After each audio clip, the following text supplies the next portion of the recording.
উঠিয়ে বলল, রায়শা, এনাফ। কি করছিস এসব? সরি, ও উঠে গেছে। আমি খুশিতে নিজেকে আটকাতে পারিনি। ও উঠেছে সেটা আমিও দেখেছি। আমি কি ওর উপর ঝাঁপিয়ে পড়েছি? কবে বুঝ হবে তোর? আপু কাকে কি বোঝাচ্ছ? এই গাধাকে না বুঝিয়ে ওই যে দেয়াল আছে না, দেয়ালকে বোঝাও, দেখবে তাও শুনবে। একে বলা বেকার, জীবনটা ভাজা ভাজা করে দিছে আমার। হ্যাঁ, সব দোষ আমার। সবাই ভালো, আমিই খারাপ। আমারই সব দোষ। আমি তো মানুষ না, আমার তো মন নেই। আমার ফিলিংসের কোনো দাম নেই। আমি কে যে আমার কথা কেউ ভাববে? কেউ বুঝতেও চায় না আমাকে।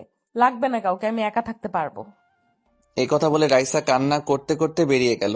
মাইশা আর আমি তো অবাক, হলোটা কি আবার? ভাই ভেঙে চুরে পড়ে আছি আমি, আর রাগ দেখাচ্ছে ও।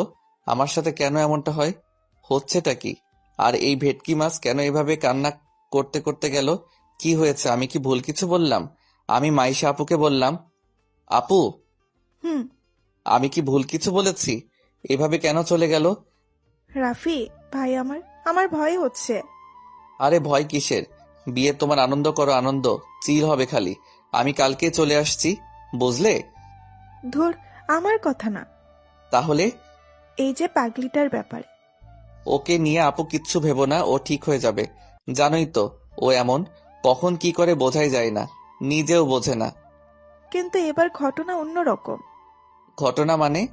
কি আর বলবো, ভালোবাসার কেস। আমি তো ভাবতেই পারছি না। কথাটা শুনে আমি তো পৃথিবী কাঁপানো হাসিতে কাঁপিয়ে তুললাম হসপিটাল। ভালোবাসা, তাও আবার ওই বদের হাড্ডিটা, কি করে সম্ভব ভাই? হা হা হা। রাফি, হাসির কথা না। আপু আমার কাছে তো হাসির কথাই। কোন ছেলের কপাল পুড়ল গো? কার আবার? তোর? ও আমার। কি? কথাটা শুনে কারেন্টের শক খেলাম। বলে কি? শোয়া থেকে এক লাফে উঠে বসে পড়লাম, ভাঙা পা হাতে নিয়ে বললাম, আপু মজা করছো না আমার সাথে? আমি সিরিয়াস বলছি। আপু এটা কি করে? কই, আমি তো কখনো ওকে এসব বলিনি। তা আমি জানি, কিন্তু ও তোকে পছন্দ করে আগে থেকেই। আমারও আজকে জানতে পারলাম। এই অবস্থা দেখে ও পাগল হয়ে গেছে মনে হচ্ছিল। আমিও চিন্তায় শেষ। আপু আমি বাসায় যাচ্ছি, আর থাকছি না, আমার জীবন শেষ। কি আবোল তাবোল বলছিস? তুই কি বাচ্চা? আমি জানি না, এটা জানি যে এখানে থাকলে আমার গলায় ওই পেতনিকে নিশ্চয়ই ঝোলানো হবে, আর আমি সেটা চাই না। আপু আমি বাসায় যাব। চুপ, থাপ্পড় খাবি একটা। তুই আমার বিয়ে রেখে বাসায় যাবি মানে? তো কি করব বলো? আমার তো বুকে ব্যথা করছে, মনে হচ্ছে বুকের 23 নাম্বার হাড্ডিটা মট করে ভেঙে গেছে। রাফি, এখন তোকেই বোঝাতে হবে রাইসাকে। না হলে এই রোগ আরো বিশাল আকার হবে। শেষে এই রোগে তোকেও আক্রান্ত হতে হবে। তুই এখন পালিয়ে গেলেও এই রোগ তোর পিছু ছাড়বে না। ভয় দেখাচ্ছ কেন? আমি এখনো বাচ্চা ছেলে আপু, ঠিক মতো প্রেমও করতে পারিনি এখনো। আর তুমি বলছো আমি ওকে বোঝাবো? উল্টা ও আমাকে বুঝিয়ে যাবে। এই, তুই ছেলে মানুষ না? এভাবে মেয়েদের মতো ভয় পাস কেন? এখন রেস্ট নে। কাল সকালে গাড়ি আসবে তোকে নিতে, কেমন? আর হ্যাঁ, তোকে ওকে বোঝাতেই হবে। না হলে পরে তুই বিপদে পড়ে যাবি। পরে না, আমি অলরেডি গর্তে পড়ে গেছি। যাও তুমি বাসায় যাও, আমি তো শেষ। কালকে দেখা হচ্ছে আপু, আমি তো শেষ। কি অপরাধের শাস্তি রে এটা? সোজা বাঘের গলায় আমাকে বেঁধে রাখার প্ল্যান। আচ্ছা, আমি গেলাম। তুই রেস্ট নে। আর এখানে খাবার এনেছিলাম, খেয়ে নিস। রাতে বাসা থেকে আবার খাবার নিয়ে আসবো, কেমন? হুম, ঠিক আছে। রাতে মরিয়ম বেগম রান্না শেষে ডাইনিং এ সকলকে খাবার দিচ্ছে। রাইসার আব্বু বলল, রাইসা কই? তখন থেকে দেখছি না, খাবে না ও? পরে খাবে, এখন খেয়ে নাও তোমরা। ও মনে হয় রুমে আছে, ঘুমিয়েছে মনে হয়। এখন ঘুমাচ্ছে মানে? তোমরা খাও না, আমি আর ও খেয়ে নেব পরে। ভাই সাহেব, একটা কথা ছিল বলার। অনেকদিন ধরে ভাবছি বলবো, তবে বলাই হচ্ছে না।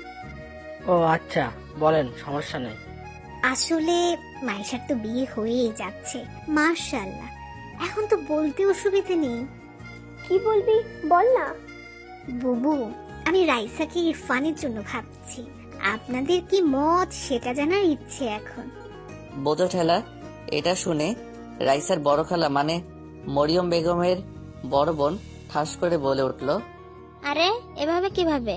আমি আমার ছেলে নওশাদের জন্য আগে থেকেই ভেবে রেখেছি রাইসা মামনিকে। আর এটা আমি ভেবেছি মাইশার বিয়ের পরই বলবো। বুবু, আমি তো আগেই বললাম। দেখ আফসা, আমি এটা অনেক আগেই ভেবে রেখেছি। ইরফান এমনিতেই ওকে আগে থেকে পছন্দ করে। নওশাদও পছন্দ করে রাইসাকে, আর ওদের দুজনকেই বেশ মানাবে। রাইসা খালাদের এমন কথা কাটাকাটি দেখে রাইসার আম্মু বলল, কি শুরু করলি তোরা? বাচ্চাদের মতো কেন এমন ভাবে ঝগড়া করছিস? রাইসা নাচতেছে এক ডালে, আর তোরা এমন ভাবে করছিস? আচ্ছা ভাইজান, আমি এখানে কি এমন ভুল কথা বললাম? আমার ছেলে ইরফান রাইসাকে অনেক আগে থেকে পছন্দ করে, আর ওদের দুজনকে মানাবেও বেশ। ছেলে আমার দেখতেও মাশাল্লাহ, এখানে খারাপের কি আছে? দেখ বোন, ইরফান এখনো পড়ালেখাই শেষ করেনি, আর নওশাদ তো জবও শুরু করেছে কয়েক মাস, আর ভালো জব করে। তাছাড়া আমাদের নিজেদেরও ব্যবসা আছে, কোনো কিছুর অভাবই তো নেই। রাইসা মামুনিকে আমরা আমাদের ঘরের মেয়েই মানি। আরে বুবু, এমনিতে ওদের বয়সের ডিফারেন্সটা তো দেখ। নওশাদের বয়স কত আর রাইসার বয়স কত? আচ্ছা, এখন এসব থাক, সবাই খেয়ে নি। আর রাইসা এখনো এতটা বড় হয়নি যে এখন ওর বিয়ের কথা ভাববো। আমার 2টি মাত্র মেয়ে, আর আমি চাই না রাইসা এখনই বিয়ে হোক। ও লেখাপড়া করবে, ওর স্বপ্ন পূরণ করবে। এখনই ওইসব নিয়ে আমার কোনো চিন্তা নেই। সবাই খাও জলদি, রাত কত হতে চলেছে। এসব নিয়ে পরে কথা হবে।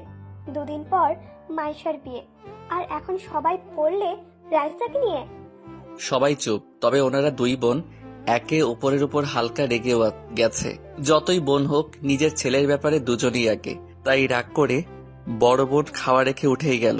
একটু পর মাইশার খাওয়া শেষ হলে ও উপরে রুমে চলে আসলো। মাইশা রুমে এসে দেখলো রাইসা বিছানায় বসে আছে, বালিশ কোলে করে, আর কান্নার চিকন আওয়াজ ভেসে আসছে ওর মুখ থেকে। সমানে ফুপিয়ে চলছে। মাইশা কাছে এসে বলল, রাইসা বোন আমার, কি হয়েছে তোর? এমন পাগলামি করছিস কেন? 2 দিন পর আমার বিয়ে, আমি চলে যাব, তোকে তখন সামলাবে কে? আপু, আমি কি এতটাই খারাপ? আমার ভালোবাসার কোনো দাম নেই? আমি কি ভালোবাসার যোগ্য নই? আহা, কি উল্টাপাল্টা ভাবছিস। আসলে রাফি তোকে ওই নজরে কখনোই দেখেনি। তুই শুধু শুধু এসব নিয়ে ভাবছিস। আর তোর এখন এসব নিয়ে ভাবার বয়স বল? রাফি দেখেনি তো কি হয়েছে? আমি তো দেখেছি। আমার ভালোবাসা তো কোনো ধোঁকা নেই, আর তোমরা সবাই আমার ভালোবাসাকে এইভাবে তুচ্ছ মনে করছো। আপু, আমি বলছি, আমি ওই বাদরকে না পেলে কিছু একটা করে বসবো। রাইসা, কি সব বলছিস? তুই এত সুন্দর দেখতে, ছেলের অভাব পড়েছে নাকি? তোর পেছনে 1000টা ছেলে লাইন দিয়ে পড়ে আছে, আর তুই কিনা রাফির পেছনে পড়ে আছিস, যে তোকে পাত্তাই দেয় না। ওদিকে একটু আগে কি কথা হচ্ছে জানিস? কি খবর? বড় খালা আর ছোট খালা ঝগড়া শুরু করে দিছে তোর জন্য। আমি আবার ওনাদের কোন পাকা ধানে মই দিলাম? সবাই আমাকে নিয়ে কেন পড়ে আছে? আমাকে নিয়ে কি হয়েছে আবার শুনি? নওশাদ ভাই আর ইফরান দুজন দুজনের ছেলের জন্য তোর হাত চালাচ্ছে। বাহ বাহ, কি কথা হলো এটা?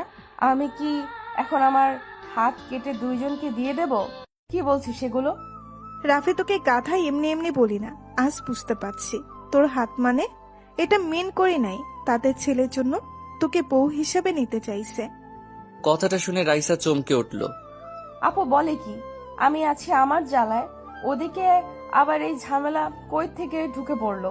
খালারা তো আমাকে এখন সোজা মারার প্ল্যানে ব্যস্ত দেখছি।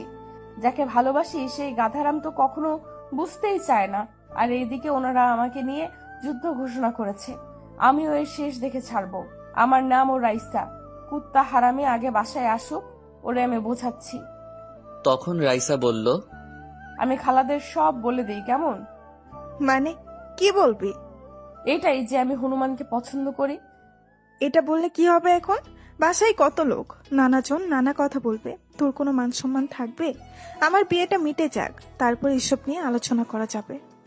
এর আগে যদি আব্বু যে কাউকে হ্যাঁ করে বসে, তাহলে আমার অবস্থার কি হবে? চিন্তা করিস না, আপু সাপ বলেছে এখন বিয়ে দেবে না তোকে, তোকে অনেক পড়ালেখা করাবে, তোর স্বপ্ন পূরণ করবে। ইয়ে হুয়া না বাদ, আব্বু আমার সাপোর্টে আছে, আর কি লাগে? তোর সাথে কথা বলাই বেকার, থাক তুই, আমি গেলাম। এদিকে আমি তো অচেতন হয়ে শুটকি মাছের মতো ঝুলছি। মাইশা আপু কি শুনিয়ে গেল। আমার তো টেনশনে ফুলে ফেটে যাবার অবস্থা। মন চাচ্ছে বাসায় ভেগে যাই, কিন্তু ইচ্ছে হলেও পারছি না। আমার কপালে যে শনি মঙ্গল সব একসাথে ঘুরঘুর করছে তা আমি বুঝতে পারছি। বলির পাঠা যাকে বলে। সকালে 8টার দিকে নওশাদ চলে এসেছে। এছাড়াও আরো আত্মীয় স্বজন আসছে। নওশাদের মা নিজের ছেলেকে রুমে ডেকে বলল, এতক্ষণে আসার সময় হলো তোর? মা, অফিস থেকে ছুটি না হলে আসবো কিভাবে? সে আমি কি করে বলবো? এদিকে তোর ভাগের জিনিস অন্যকে হাতিয়ে নেওয়ার প্ল্যানে ব্যস্ত। কি বলছো বুঝলাম না মা, একটু খুলে বলো। রাইসাকে আমি আমার ঘরের বউ হিসেবে দেখতে চাই। এটা কি বড় কোনো অপরাধ?